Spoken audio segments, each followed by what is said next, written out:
When a broken man lost his fortune, his family, and even his will to live, he sat on a park bench until an 8-year-old girl offered him her only piece of candy. She then invited him home for dinner with her and her grandmother, a simple meal that would spark a journey destined to change not only his life but theirs as well.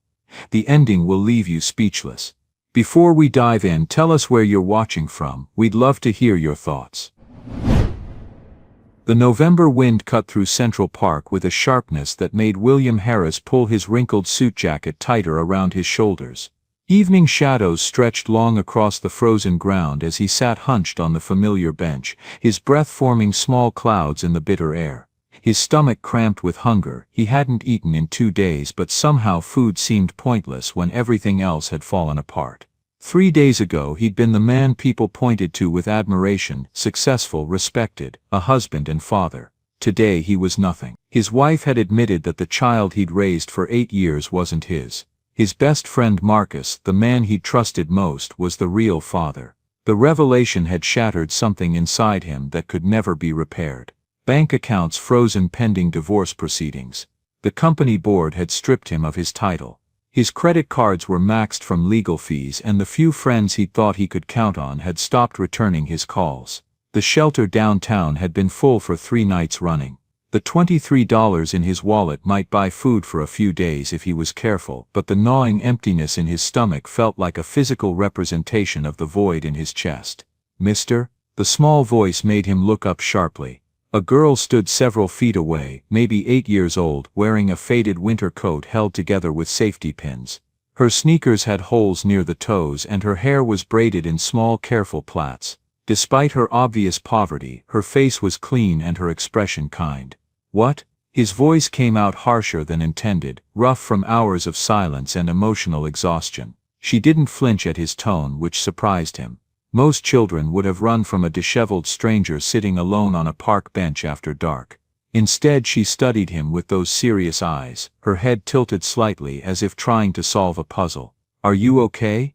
You look really cold and hungry." The simple question hit him with unexpected force. When was the last time someone had shown genuine concern for his well-being? Even in his marriage, conversations had been about schedules, obligations, and maintaining appearances. This child's direct compassion was startling. William let out a harsh laugh that sounded more like a bark. "I'm fine, go home before it gets darker." A couple walking their small dog glanced over at his outburst, then hurried past with uncomfortable expressions.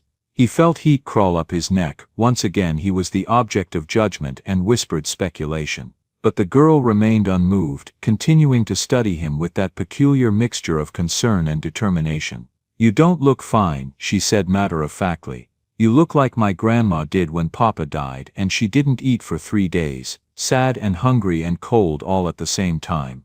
Her words were so precise, so lacking in artifice, that they cut through his defenses like a blade. She stepped closer, revealing what she held in her mittened hand, a wrapped mint candy, the kind given out at restaurants or church services. "My grandma says when people are hurting, sometimes sharing helps. Do you want this? It's all I have right now, but we can split it if you want." The gesture was so unexpected, so purely generous, that it took his breath away. Here was a child who clearly had very little, offering to share her only candy with a complete stranger who'd been nothing but rude to her. The mint probably cost less than 50 cents, but in this moment it represented something infinitely more valuable. William stared at the candy, his chest tightening with emotions he couldn't name. When had he last encountered such selfless kindness?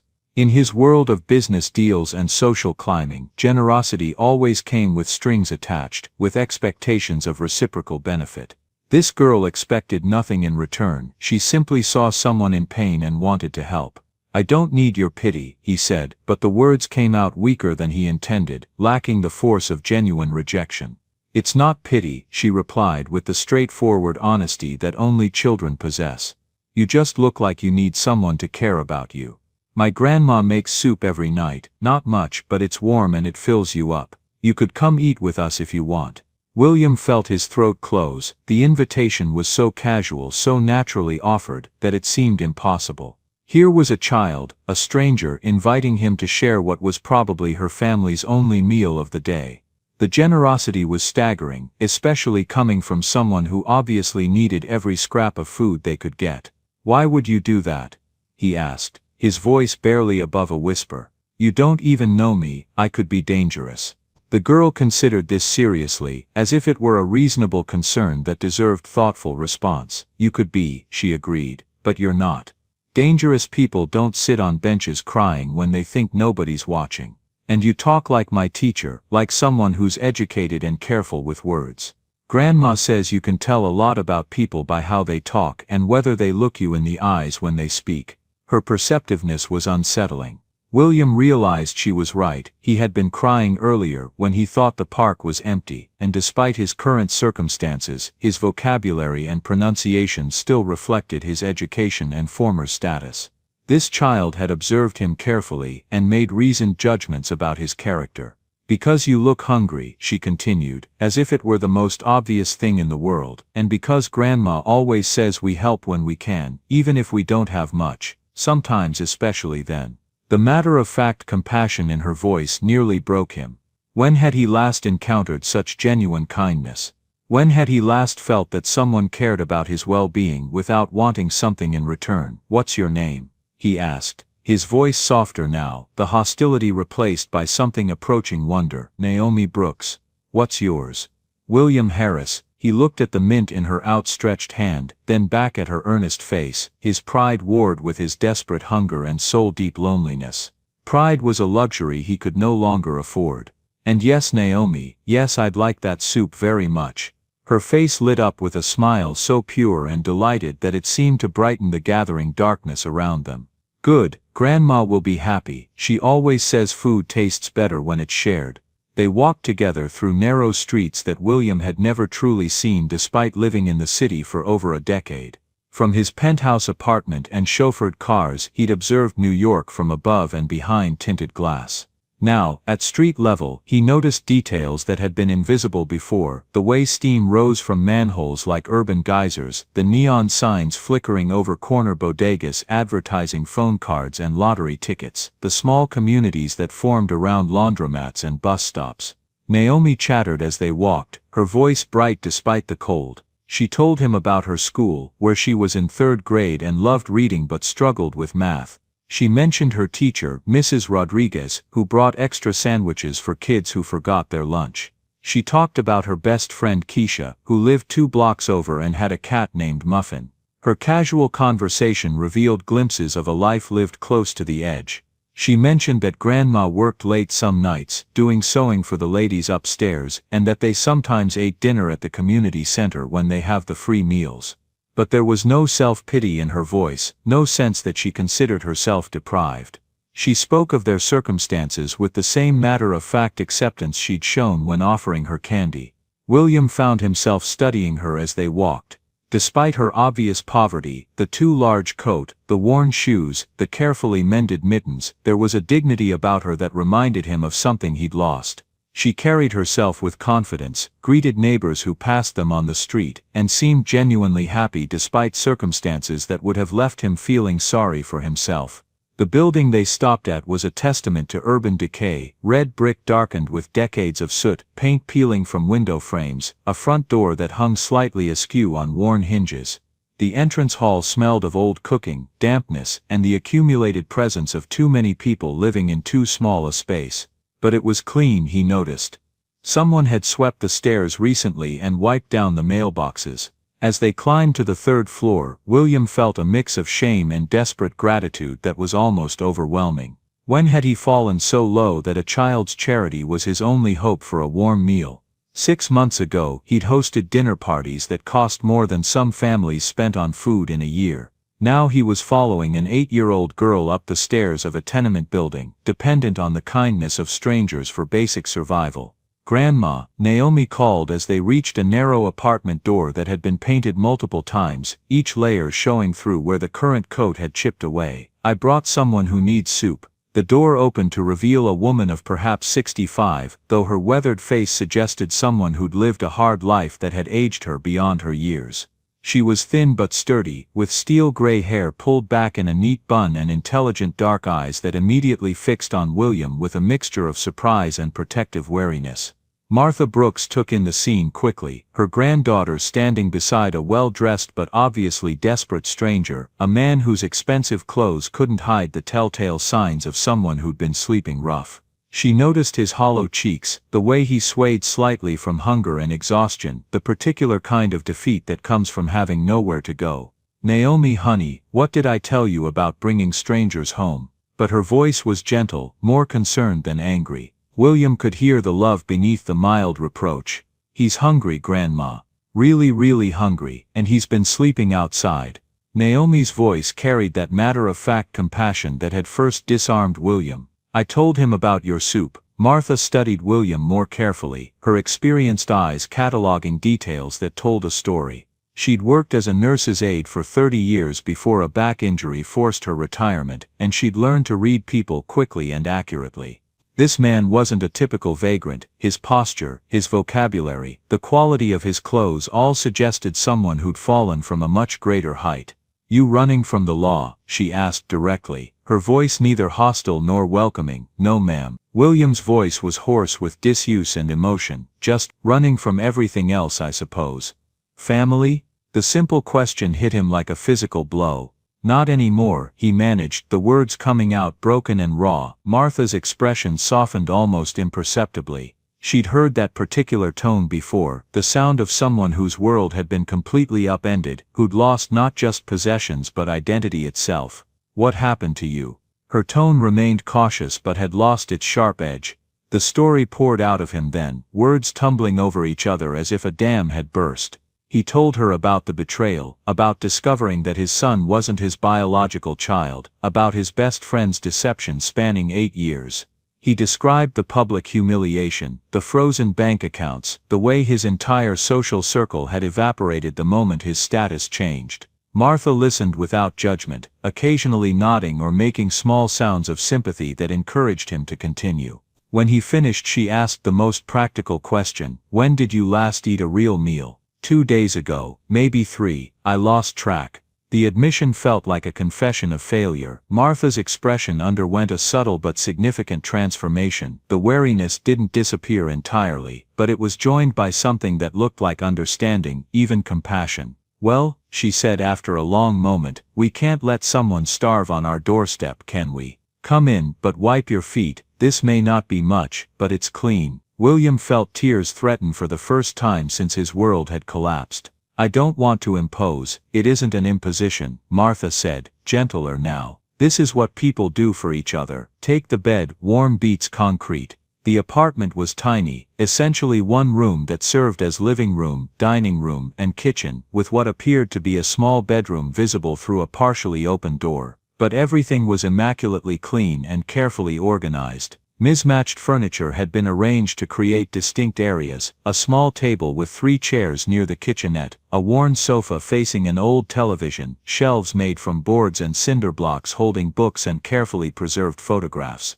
The smell that filled the apartment was heavenly, something savory and warming that made William's empty stomach clench with desperate hunger. Martha moved efficiently around the small kitchen space, ladling soup from a pot into 3 bowls while Naomi set the table with practiced movements that spoke of established routine. The soup, when it was placed before him, looked like ambrosia. It was a hearty mixture of beans, vegetables, and what appeared to be the last scraps of some chicken, thick enough to be a meal in itself. Martha had clearly stretched whatever ingredients she had to create something nourishing and filling. The bread that accompanied it was homemade, dense and substantial. William tried to eat slowly despite his ravenous hunger, acutely aware that this might be the only substantial meal these two had for the day. But his body betrayed him. After 2 days without food, his hands shook as he lifted the spoon, and he had to concentrate to keep from wolfing down the soup like an animal. The first spoonful was a revelation. It wasn't just the taste, though it was delicious, it was the warmth that seemed to spread through his entire body, reaching places that had been cold for longer than just the past few days. This wasn't just food, it was care made tangible, love expressed through the simple act of sharing what little they had. "This is incredible," he said quietly, meaning it with every fiber of his being. "Thank you." Martha watched him carefully, noting how he tried to maintain dignity despite obvious desperation, how gently he handled the bowl as if afraid of breaking something precious. "What did you do before all this?" she asked. I owned an import-export company, had about 200 employees. The words felt strange in his mouth, like describing someone else's life. Naomi looked up from her soup, eyes wide with a child's fascination with scale. You were rich, like really rich? I thought I was, William said with a sad smile that held no bitterness. Turns out I was just lucky for a while. And luck runs out, money runs out too, Martha said with the practical wisdom of someone who'd learned to live without it. But some things don't. She gestured around the tiny apartment. Naomi and I lost everything 3 years ago when her parents died, and I couldn't work anymore after my back injury. Lost our house, most of our belongings, had to move here, but we still had each other. William looked between them, this grandmother and granddaughter who'd faced their own devastating losses but somehow maintained hope, kindness, and an unshakable bond. How do you do it? How do you keep going when everything falls apart? One day at a time, Martha said simply. You focus on what you still have instead of what you've lost. And you help when you can. Even if it's just a bowl of soup or a kind word. Sometimes that's enough to make the difference. Like tonight, Naomi added with a smile that seemed to light up the entire apartment. Grandma always says sharing makes everything taste better. As the meal continued, William felt something fundamental shifting inside him. The physical warmth of the soup was spreading through his body, but more importantly the warmth of their acceptance was reaching parts of his soul that had been frozen since his world collapsed. These two people who had every reason to be bitter about their own circumstances had opened their home and hearts to a complete stranger without hesitation or expectation of reward. When the bowls were finally empty, Martha studied him with the assessing gaze of someone making an important decision. Where are you staying tonight? The park bench, William admitted, the words heavy with shame. The shelter downtown has been full for 3 nights. Martha was quiet for a long moment, her weathered hands folded on the table as she weighed options and possibilities. Finally she came to a conclusion that surprised even herself. The couch folds out into a bed. It's not comfortable and it's not permanent, but it's warmer than concrete. You can stay tonight. William felt his throat close with emotion. I couldn't. I mean, you've already done so much. It isn't an imposition. Martha said, gentler now.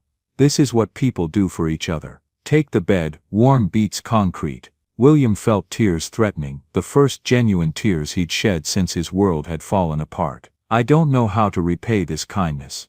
You don't repay it, Martha said, her voice gentle but firm. You get back on your feet, and then you help the next person who needs it. That's how it works. That's how we keep humanity alive in a world that sometimes seems determined to kill it. As Martha and Naomi prepared the fold-out couch with clean sheets and a warm blanket, William sat in quiet amazement at the turn his life had taken. 12 hours ago he'd been sitting on a frozen park bench contemplating whether existence was worth the pain it brought. Now he was surrounded by warmth, fed and accepted by two people who had every reason to turn him away but had chosen instead to show him the kind of radical kindness he'd never encountered in his former life of wealth and status. That night, lying on the thin mattress in the warm apartment, listening to the quiet sounds of a family settling in for sleep, William Harris began to believe that maybe, somehow, he could learn not just to survive but to truly live again. The next few weeks established a routine that slowly brought William back from the edge of despair. Martha made it clear the arrangement was temporary. We'll help you get steady on your feet, but you need to find your own place eventually. Yet she gave him the stability and support he needed to begin rebuilding from nothing. She watched him carefully in those first days, noting how he startled at noises, stared into space processing his losses, and sometimes woke in the night calling names from his former life.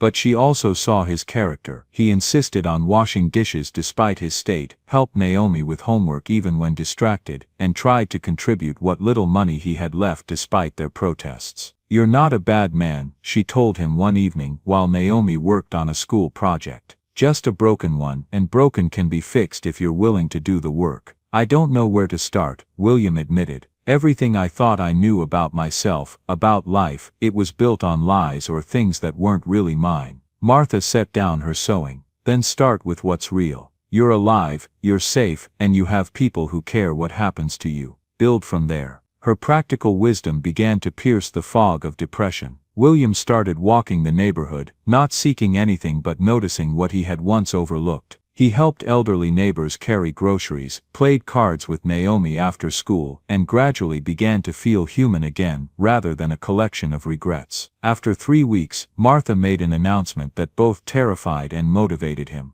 "There's a job placement program downtown. You're going tomorrow to sign up." "Martha, I don't think I'm ready." Panic rose in his chest. "You're as ready as you'll ever be, sitting here feeling sorry for yourself. Naomi and I need our space back, and you need to move forward instead of just existing. We've given you time to heal. Now you build something new." The program was humbling but constructive. William found himself among men who had fallen from various heights: injured construction workers, veterans with trauma, middle managers downsized out of existence. Counselors helped him navigate starting over with no references, no address, and gaps in his record. His first job was loading trucks for minimum wage, a position unimaginable months earlier but now a lifeline. The work was brutally physical for someone used to a desk, but William embraced it with determination, knowing it was his only path back to independence. Every blister, every ache in his shoulders felt like penance for years of comfort taken for granted.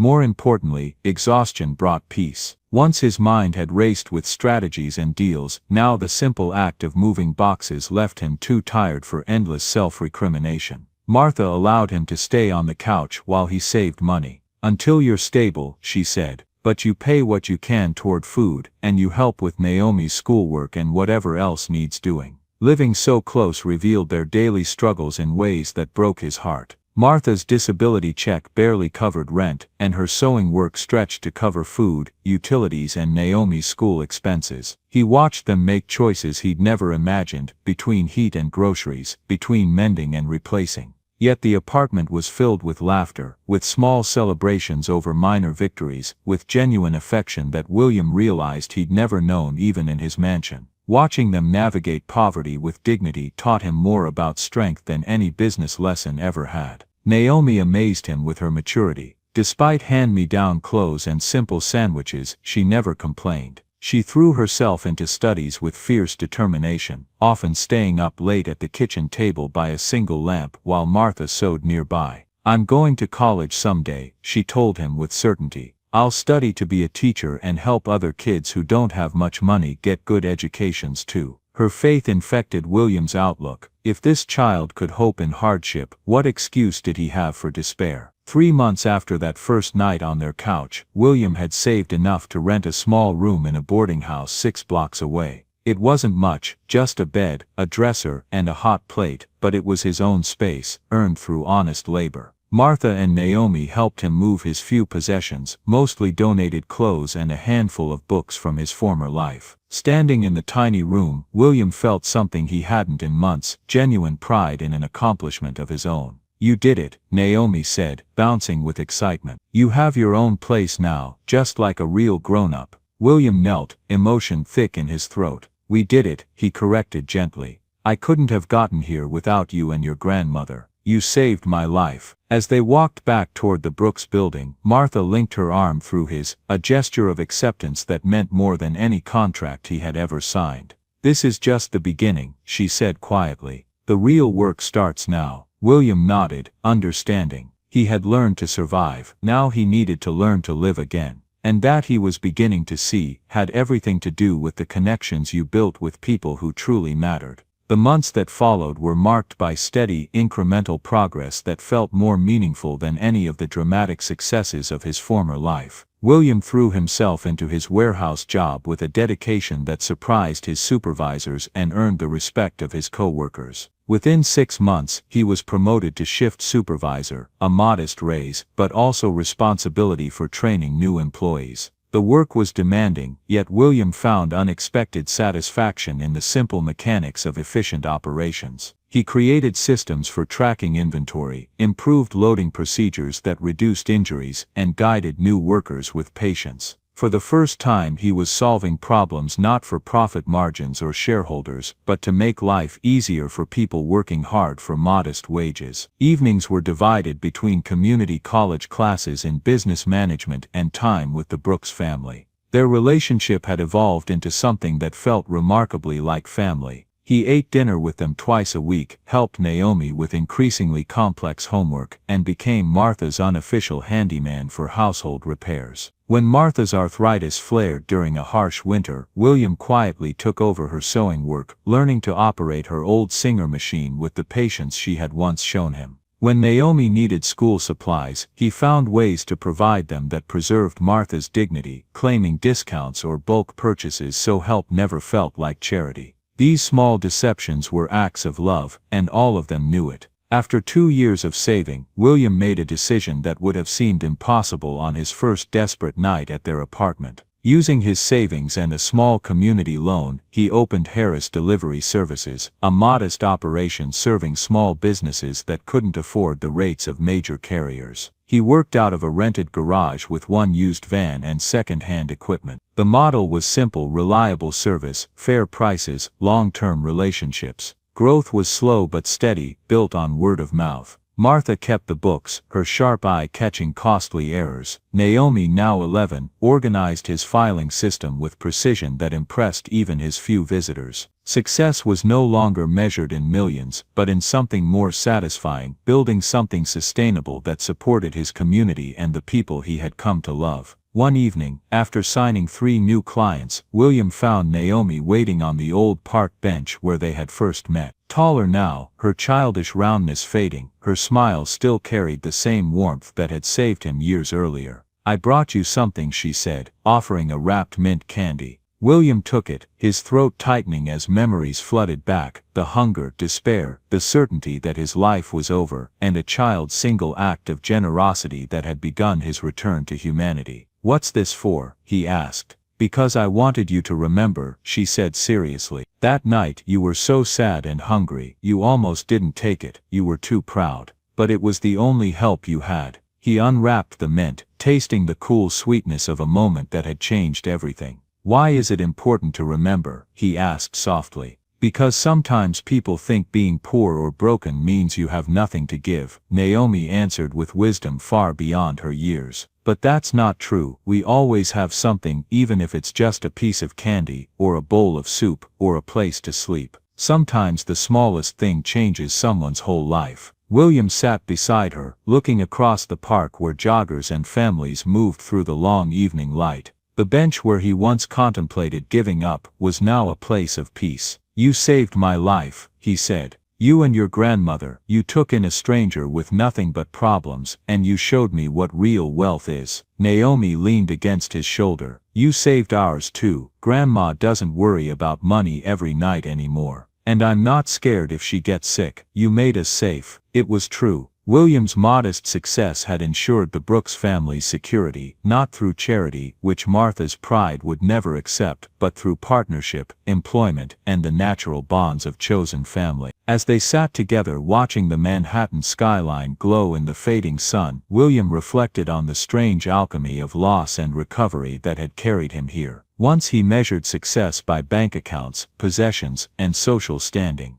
Now he measured it by a girl's laughter, an old woman's trust, and the knowledge that he had built something meaningful from ruins. Martha appeared at the edge of the park, walking slowly but steadily, moving with the dignity of someone who had learned to conserve her strength for what truly mattered. Now in her late 60s, she called, "Ready for dinner? I made that stew you both like, and I've got news. Mrs. Patterson's grandson is graduating medical school next month." William and Naomi rose together. As they walked toward her, William felt the profound satisfaction of belonging to matter to people who mattered to him. The man who once owned penthouses and commanded hundreds of employees had found something infinitely more valuable, a family bound not by blood, but by the radical decision to care for one another through prosperity and poverty, triumph and loss. As Martha took his arm with the ease of years of shared meals and mutual support, William understood he had finally learned the difference between having everything and having enough. Enough, it turned out, was more than he had ever dreamed possible. The mint dissolved slowly on his tongue, carrying with it all the small kindnesses that had brought him here. Some gifts, he now knew, were too valuable to measure in any currency.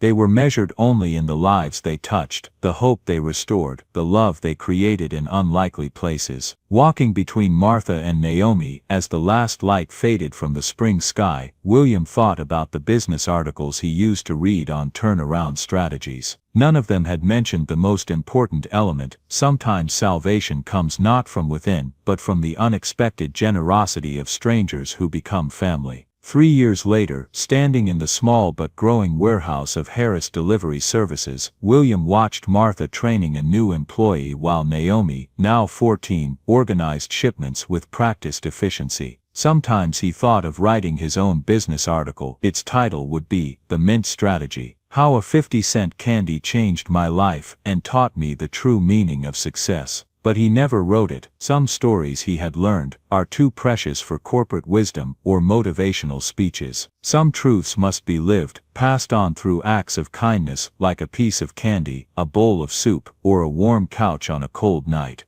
In his wallet, behind his driver's license, he kept the original mint wrapper. It reminded him daily that even the smallest gesture of compassion can change a life forever, and that those who have the least to give often give the most from their hearts. Join us to share meaningful stories by hitting the like and subscribe buttons.